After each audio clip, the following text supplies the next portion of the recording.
కవిత శీర్షిక తడిపద్యం. రచన మందరపు హైమవతి. భయం గొలిపే నిగూఢ రహస్యాల లోయల లోతుల అంతుచూసే కష్టం లేదు.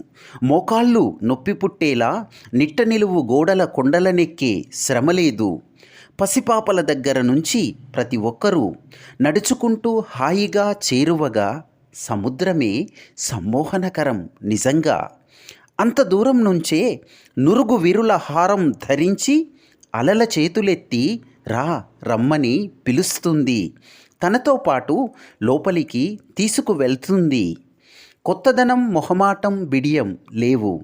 సముద్రం నెచ్చెలికి తడవకూడదని ఎంత దూరంగా ఉన్నా అల్లరి కెరటం నిలువెత్తున ముంచెత్తి ఒంటిమీద తడి పద్యం రాస్తుంది. ఒళ్ళు జల్లుమని పులకించిన పారవస్యం, ఆనందం ఇంటూ ఆనందం హెచ్చవేతలు లెక్కలేనన్నిసార్లు. సముద్రం ఒక కొత్త పాఠాలు చెప్పే గురువు. ఉండాల్సిన అక్షరాలతో తగిన పదం దొరక్క జీవితం చిక్కు ప్రశ్నల ఫజిల్ను దూరంగా పెట్టి గుండెల్లో గుచ్చుకున్న దిగుళ్ళ ముళ్ళను పెరికిపారేయ్ అని పాఠాలు చెప్తుంది. ఆరని బడబానల జ్వాలలు, అంతులేని అరణ్యాలు లోలోపల దహిస్తున్న చింతల కవిత కాదు.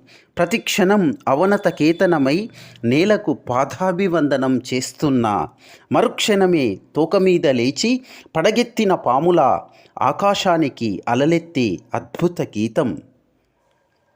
ఇలాంటి మంచి కవిత్వం అందించడానికే అక్షరక్షేత్రం వచ్చింది. ప్లీజ్ డూ సబ్స్క్రైబ్ ఆర్ఎస్ అక్షర క్షేత్రం.